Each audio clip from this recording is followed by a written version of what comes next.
Hey guys, what's up? I think you are going to really, really like this episode. I was speaking to Catherine Shamlov, and she is an amazing quantum healer, an enlightenment mentor. I mean, she is really, she has a warm energy about her. And although, maybe our belief systems are a little different, this was such a valuable conversation about coming to yourself and learning who you are and really just trying to find your way through all of the noise that's out there, right? All of the stuff we have been programmed and conditioned to believe and to do, and the way we think about things. And I really, really enjoyed this conversation a lot. I love when two people from two different perspectives and angles and faiths or whatever can still come together and have a very fulfilling and enlightening conversation. And I really enjoyed this. So I think you're going to love this conversation. I can't wait for you to dig in.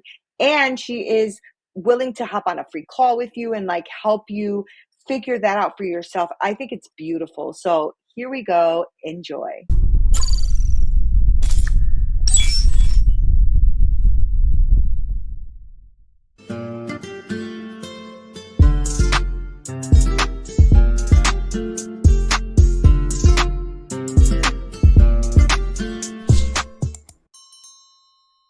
What's up, y'all? This is Neena Perez, and this is Straight Talk, No Sugar Added. And I'm so excited you're here. I freaking love podcasting. I didn't think I was going to love it as much as I do. In the last 4 or 5 years, it started off slow, but now I'm over 100,000 downloads because of you guys. And the way you guys keep just pouring in, all you straight talkers out there who just love to listen to real and authentic conversations. And I go around this amazing planet finding the best humans I can find to come on here to grow, challenge, and transform your thinking. Today is no exception. I have an extraordinary guest, okay, who is lighting up the world with her vibrant energy and her profound wisdom. And her name is Catherine Shamlov, and she is a quantum healer. Yeah, you heard that right, y'all. A quantum healer, an enlightenment mentor. She's the best-selling co-author. She's an international speaker. Now, Ellyn is dedicated to supporting millions on her journey to open up their hearts and awaken their inner wisdom. I freaking love that. I love her. Like, me and her had such a great conversation. She's really amazing at what she does. Now, her mission is to guide those who are ready to elevate and really grow and serve and live their highest purpose. So I am super excited you're here, Ellyn. Thank you so much for joining us with Straight Talk. I'm glad. How are you? Oh, I'm so amazing. I feel so blessed to be here. Thank you so much for having me on here. It is really exciting to be able to share my work with people. Oh, I love it. And I love what you're doing too, because you're really trying to have people live their highest selves. And, when you come at something that you do in life for the purpose of someone else, there's something special for that, right? It's not always me, me, me, me, but when you can pour into someone to elevate them, I mean, that's just awesome. And then we elevate ourselves naturally because we are elevating others. So I want to get my audience to get to know you a little bit better. So let's start there. So who are you, Ellyn? Who are you, woman? Who are you? I'm the magical light. I basically am someone who realized there was more to life Mm, than the mundane lifestyle that I was taught by society and culture to live in. Get married, have kids, work 9 to 5, have a good job, and you basically survive. Live to survive yeah, was yeah. the mantra, right? And I blindly went into all of that. I married a really handsome man, and I thought like, wow, look, I did good and whatever. And I was in this marriage, and I was like, okay, I got this career where I'm on my way to CEO. I had the man and like all these things. I did what society told me to do, but I still felt like this like yearning for something else. I felt Mm, like something mm, was missing, and I was just so unhappy. And the worst part is I was suffering in silence because I was so ashamed to tell people that I've got it all, but I'm not happy, mhm, mhm, So, mhm. and my goal wasn't about like making money and being a millionaire and all that stuff. It was about like I want to find something that lights me up. And so my journey has been emotional healing. And as I've gone through that, there was one place I remember going on a healing retreat with my husband that literally shifted how I felt. And I Mm. remember feeling so light. And we were sitting outside on the bench. I even remember clear as day. We were sitting outside of the bench, and I was telling him, like, wow, I want to help other people feel this way. Like, this feels fucking amazing.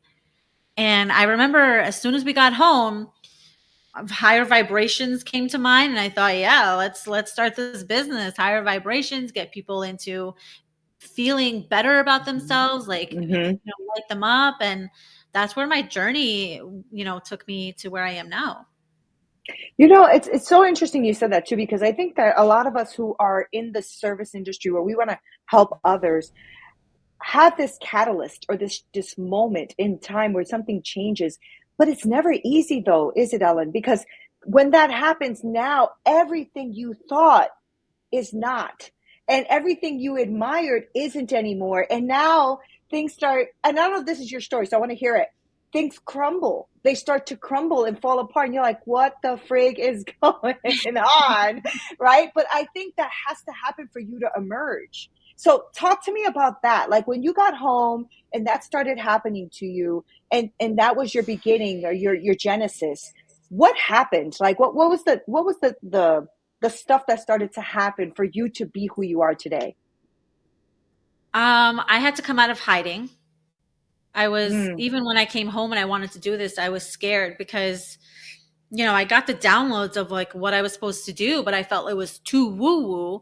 So I was too afraid to come out. So I try to fluff it up and make it all about like health and I went into IBS and healing IBS with my spiritual work, but I still felt like I was hiding because I didn't feel really, lit right, up and excited about it. And so my journey to getting to where I am now is just fully accepting who the fuck I am. Like, right, I right. came here with a mission to help people ascend into higher levels of being, to bettering themselves, into their higher selves, whatever people want to, Mm, call it. But that comes through the deep spiritual work that I was meant to bring in. And in order for me to really fulfill my mission, I have to really accept that. And so my mhm, journey was, number one, I teach about life lessons, 7 major life lessons, which was mind blowing to me when I first learned about it at that retreat, actually. And I remember coming home and doing so much information work on those life lessons that I even connected IBS symptoms to those life lessons and how it shows up in your life. And that's what helped mm, me to um, get rid of my IBS. And then even though I wasn't really excited about showing other people in that sense, it still was a work on me because I had to be the product of my own, whatever I'm doing out there. So I guess I lived my life working on how the life lessons was working through me for several yeah. years in order for me to fully understand it. Yeah, yeah. And were things in your life that you had held to a higher standard? Did these things have to get stripped from you in order for you to learn who the fuck you are, since that's the way you worded it? Because I felt like in my lifetime, right? There was moments of catalysts in my life where I shifted and changed, and I realized that things had to be let go of certain thought processes, certain friends, certain ideals, things like that, right? So I'm wondering, did you go through that as well? There was a lot of loss, with friends, places, people, but I've never grieved it in a way where it's like, oh my God, it's such a loss. Like I felt Yeah. like there was this deep knowing that this was Hmm. just part of the process and I was elevating into a different state. But there was a lot of deconditioning, right? Because Yeah. we are so conditioned to believe that our standards of life is about survival. And I feel like right Right. now we're in the space of understanding that we don't need to work on surviving anymore. We need to come back to our power within us to realize that we create our own reality. And because we have the power to create that own reality, then we're not surviving because we shift that. And so the Hmm. deconditioning came from understanding that things were coming from outside of me, Mm-hmm. and I had to take responsibility for myself. I had to not blame other people. That was another condition. Yes. And I Mm-hmm. had to really look within myself, and I practiced the laws of, the quantum physics to realize this is really within me. I can take Mm-hmm. everybody out of here. The relationships that I came in, um, with my parents, I had to decondition myself from understanding how they lived their life and had to see how I was going to live my life. So, learning Mm-hmm. who you are, I always say, number one rule is to understand that you're a spiritual being. You're here Mm-hmm. for a reason. And if there's that rule that you are living by, and you know that you are here for that reason, you can take out the human part and live up to the standard of, how is the spiritual being going to be? Like, what am I here to learn? There's obviously something I have to evolve with. So then you start to condition yourself into understanding those perspectives of what you're creating and how you're creating it, and what you need to do in order for you to live a different standard of life. Mm-hmm. That's so good. That's so good. And I believe that also, right? I think that we are definitely spiritual beings in this human body, and we are to not only realize that we are spiritual beings, but also the fact that everything is an experience, and good or bad. Sometimes we get stuck a little in the bad, which And the is not labels. good. Yeah, and the labels, and then the bad thing, or who we should be, right? Like, but this is what I went to school for. I should be this, and then you realize that no, you should be who you are, and that's I think a struggle that many people confront at some point in their life, where they're trying to find out, who is that anyway, right? So talk Yeah. to me a little bit about quantum healing, right? Because you mentioned it, and I want people to understand what that is. Can you give us a little synopsis of what quantum healing is? So quantum, in the quantum field, there's infinite possibilities. So if you think of, your soul is light, it's the quantum is light and energy. And Mm-hmm. so when you're doing work in the quantum field, you're basically healing aspects of you that may have fragmented into different parts, or different realities or dimensions or universes or whatever. And you're working on bringing yourself back to wholeness. And Mm-hmm. so Mm-hmm. what happens is, with quantum work, the way I've always explained it is that our vessel is the home of the spirit. And so we Mm-hmm. come in with like a certain percentage of it, and then once we are able to rid ourselves of the traumas and the things that are kind of like dirty in our homes, and we make space for more of our higher light to come in to reside in this physical vessel, so that we can continue to evolve and grow, that in itself is bringing in more light, more Mm-hmm. information, right? Okay. So Okay. in quantum healing, we heal everything in timelines. And so my belief is that we have an ever evolving spirit that comes back and reincarnates. And so we are holding on to experiences from past lives and from, ancestral lineage and whatever the situation is. Even if a person doesn't believe in reincarnation, we are still holding DNA from the ancestral bloodline, right? We're Okay. Okay. holding that. And so in the quantum field, the energy trickles down and it's held in our DNA from ancestral, from the bloodline. And so when we are holding that in our bodies, and we're meant to be here for, let's say, to shift something, to shift the way Mm-hmm. it used to be to something new, right? Getting out of survival mode, Mm-hmm. we're able to, all those things that come up in the sessions are able to be dissolved, so that we can embody more of our light and be Okay. that higher version of ourselves in this timeline. Got it. Okay. All right. That makes a lot of sense once you broke it down. So I'm curious. Do you what's the end goal, right? Because it is. I mean, you're saying that we're fragmented, right? And that there are different parts of us that need to come and kind of enrich and enlighten our lives, our souls, our spirit, all of that. So, what is the end goal? Like, is there ever an end goal? Like, do we ever reach this place where we feel complete or whole? Or is it a lifelong journey? Is it always something that we're seeking for? I believe that when we start the healing work, there's a lot to be done. Um, Yeah.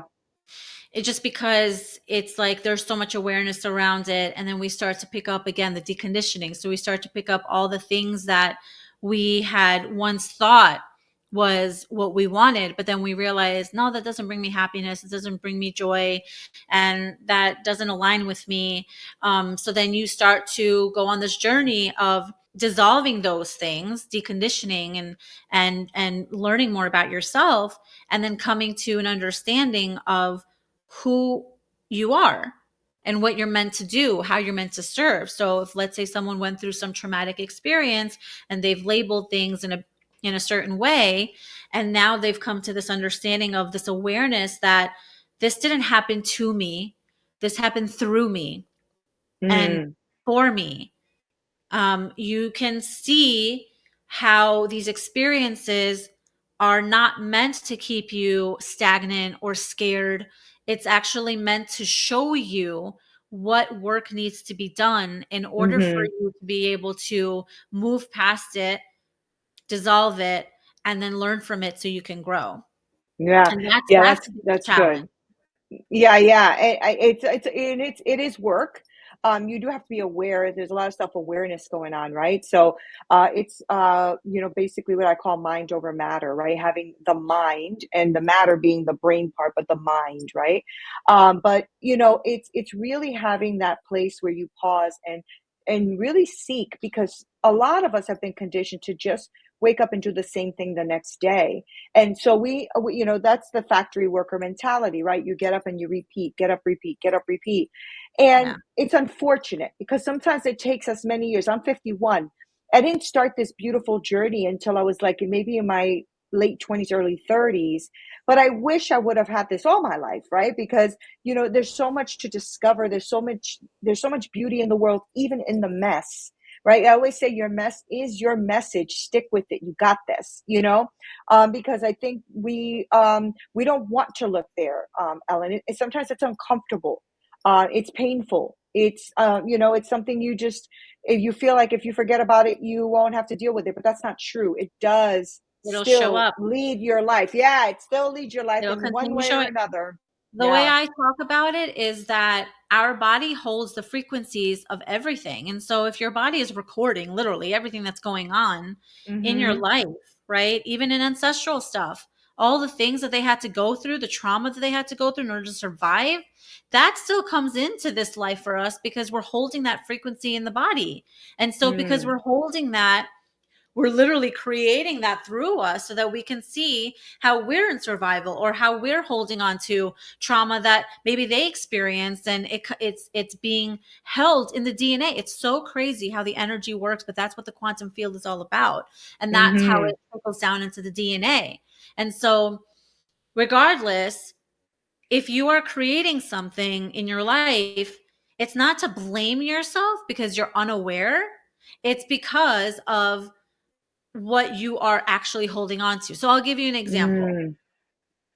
Um, when I started doing this work, I started questioning myself like, all right, so if I was abandoned emotionally as a child, right?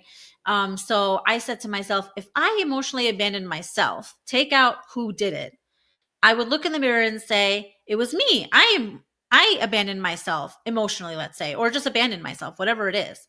Abandonment is abandonment. That's Yeah. the energy, and it'll come up in different ways as long as you see what the root is. And so I asked myself, how the hell could I have abandoned myself as a baby? So then I had to look past that and say, all right, this shows to me that there was abandonment in either a past life, ancestral, whatever. There's an energy there of abandonment. And you can see that in the history of our family, of how people have abandoned themselves because all they're doing is taking care of other people and not themselves. And they're in this Mm. lack mindset, survival, and like so disconnected from themselves because they know they have to survive and just be here. You don't understand what I mean? Yeah, yeah, yeah. And so That's interesting. Yeah. that's what came to me, and I thought, wow, this is really powerful. So when I started working on that, I saw how it can manifest in my life. And then to answer the previous question that you had, is this a lifelong thing? Does it ever stop? The growth doesn't stop, right? Because we're always going to be tested. Yeah. If Mhm. you are at a point where you've already mastered your thought processes, and the way you do it is actually through your body. But if you've already mastered it to the point where if you've dissolved so much of what your body is holding, and Mhm. now the body is signaling something else to the mind, then the experiences that you start to have are different. And so the growth comes from being humble, or whatever other aspects of those lessons might come through.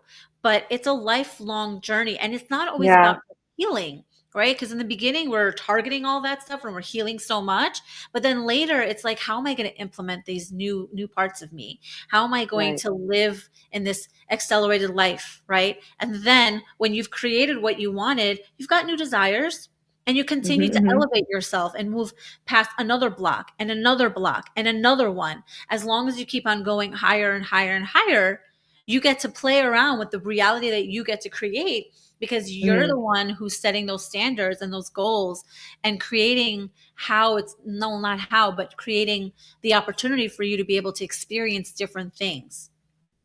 Oh, wow. Okay.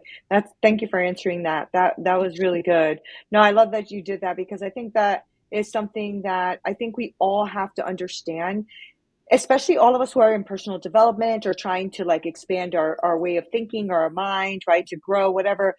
We tend to maybe get frustrated if we don't do something fast enough or if we don't have a result fast enough. And we live it out like I think we talked about this a little bit before. Like we live in such a microwave world, right? So it's like, I put it in 3 minutes later, I'm supposed to be having all of these things in my hand, and that's not true. It is a journey, and I don't know why we even have that mentality because all of our lives, it's all been a journey. It's not all been overnight. So I think it's Because just, we're so social media. unhappy. We're Yeah, so unhappy yeah, that we're just looking for something to get us out of this yeah, misery. And yeah, like, that's why I say all the time, like, I was looking for the magic pill, and I was bypassing for such a long time. And when I say bypassing, I mean I wasn't really doing the deep work. And I think right, that's right. one of the things that um is such it's so common out there right now that and I'm not to put anybody down, because everybody is going through their own journey, and everybody gets to experience what they need to experience on their journey. So I think what everybody is doing is beautiful, but what I was given um intuitively was that we are not meant to go through this healing journey with suffering. And a lot of the things Mm, right now out there with the past life regression and the need to go and dive deep and reframe and blah blah blah, it's beautiful for certain things, but there's so much that we have to do that it doesn't need to go that deep into every yeah, single part. And yeah, that's what yeah. I love about the work that I do, is that I was given this opportunity to be able to accelerate the ascension process, and the it catalyzes you so that you're able to dissolve all those things that are blocking you quickly without reliving it, and then be able to upload these new frequencies that will elevate you and bring you into a higher state of being, and expand your consciousness so you can live a better life. Mm-hmm, hmm. That's good. And since you mentioned it, I do want to talk about that for a little bit. I want to talk about what it looks like when somebody does want to work with you, right? Or does call you to work with you.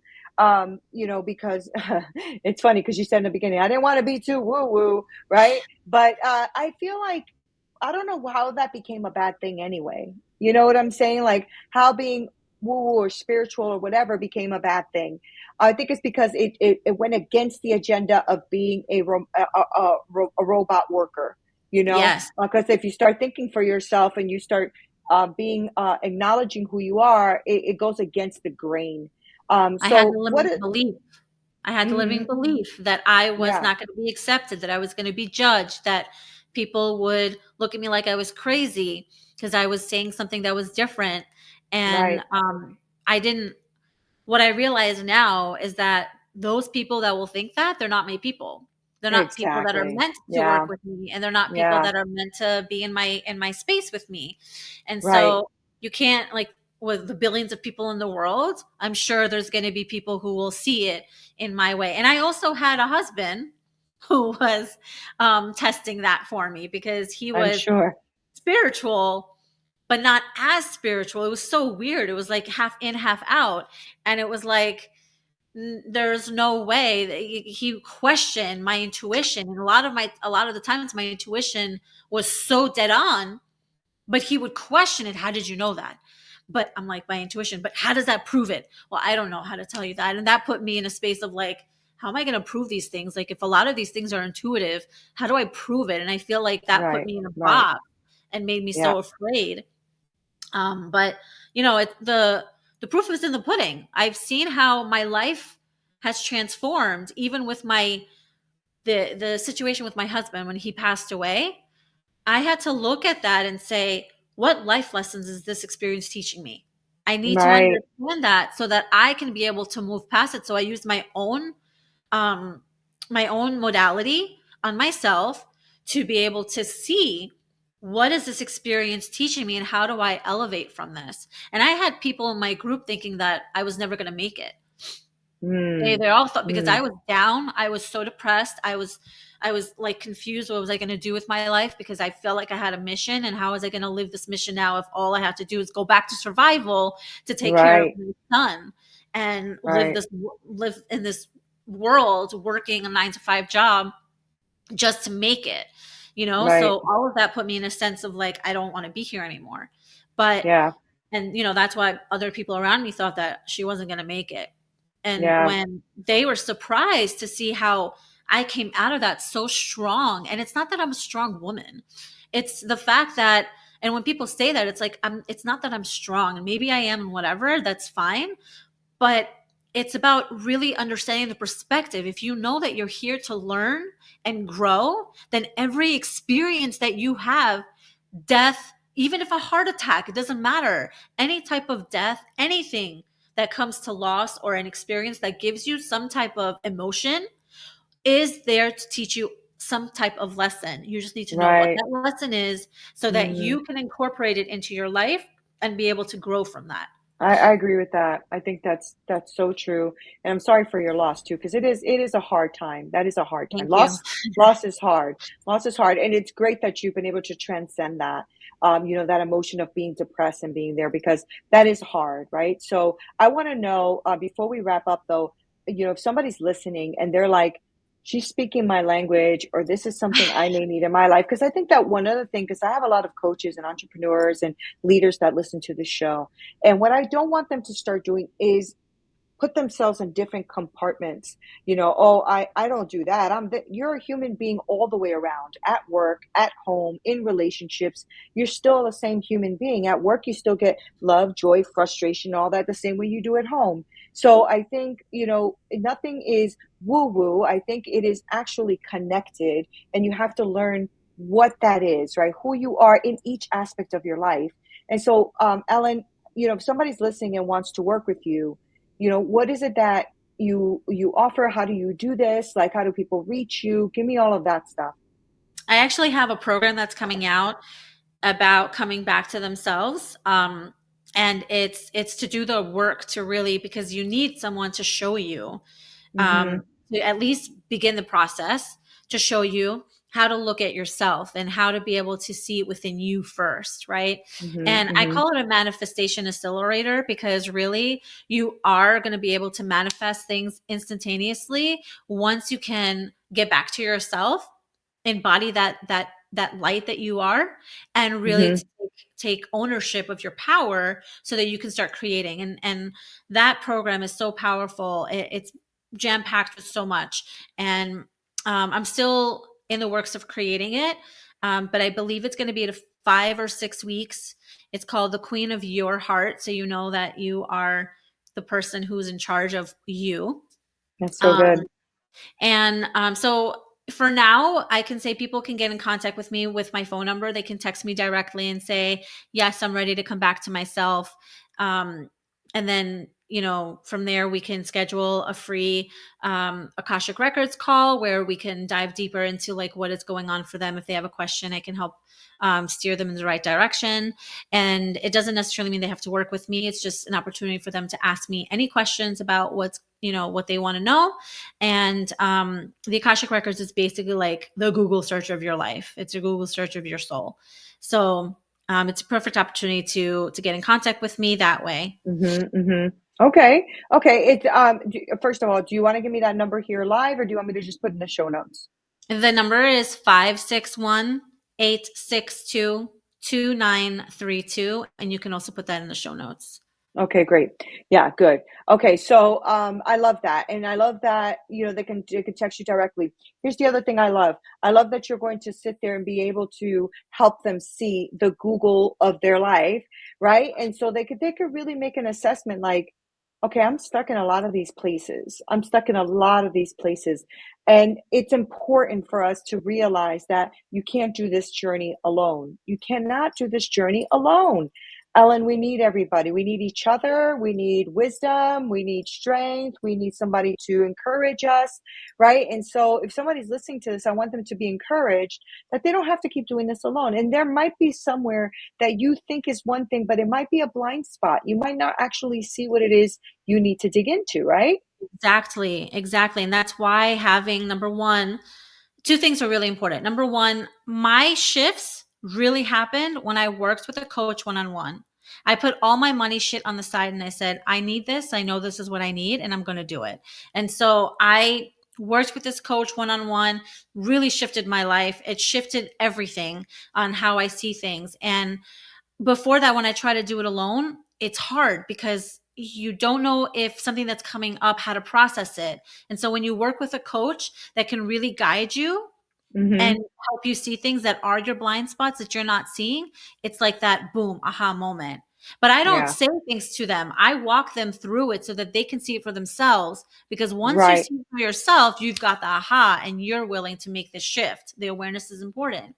The other Yeah. thing is being in a community with like-minded people. If you are elevating yourself to a higher level, right? Getting out of that condition matrix, and you're talking to family that is still stuck in that matrix, everything that you're doing, they're just going to bring it down because they don't understand it. So Right. being Right. in that community with like-minded people who are going to continue to motivate you, continue to see that higher state of you and help you to go down that avenue is going to continue to get you into that desired you that you're looking to be. Yeah, I agree with that. I really do, and I say this all the time. I think every mentor needs a mentor, every coach needs a coach, every therapist needs a therapist. Like, I I see. think that, yeah, yeah, me too. I think it's very important because we are only human, and in that, we will only see certain aspects, right? Because of the lens that we are looking through. But there are always, people like you just said, in a community that maybe will see on your left that what you didn't see, right? And something that could bless you and completely show you a different shift that you didn't even know about yourself. So thank you so much for coming on and talking to us about quantum and all. I mean, you just like laid down so many things. I'm going to have to like pick out a whole bunch of stuff out of this episode, but I'm really, really grateful for you. And I'm grateful for what you're doing in the world and how you're showing up and how you're helping others show up. So thank you for hanging out with me today. I appreciate you. Thank you for having me. It's such a So blessing. I good. appreciate you. Thank you. Guys, I told you, right? Don't you love her? I know you do. I know you do. Okay, I'm going to link all of her information below and the phone number as well. I really encourage you to step outside of your maybe blocks that you are looking through, or like you have these lines that you won't cross. Sometimes you have to cross them in order to discover who you really are. And sometimes we have to dig in a little bit deeper than the surface, because when we keep going at the surface, maybe you're feeling anxious, maybe you're feeling depressed, maybe you're feeling stuck, maybe you're feeling all these things and you don't even know why. So hello, why not give it a shot and see if there's something there you are not looking at? I really appreciate you guys so much. Make sure you like, share, subscribe. And if you know someone who can really use this episode to start thinking differently and maybe discover something for themselves, I encourage you to share it. Thank you guys for being here. This is Neena Perez, Straight Talk, No Sugar Added. Until next time.